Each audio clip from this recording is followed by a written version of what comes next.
Hi guys! So here we go again at medyo huminto yung ating ulan. It's around past 3 na and meron tayong ginagawa. So aside dito sa ating mini vertical garden at mini garden, dito sa side ng ating gate we have created ito na lalagyan natin ng mga vertical garden natin.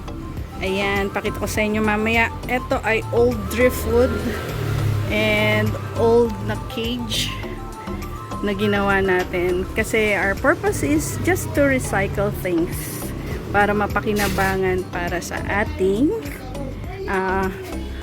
vegetable planting. So, balikan ko kayo.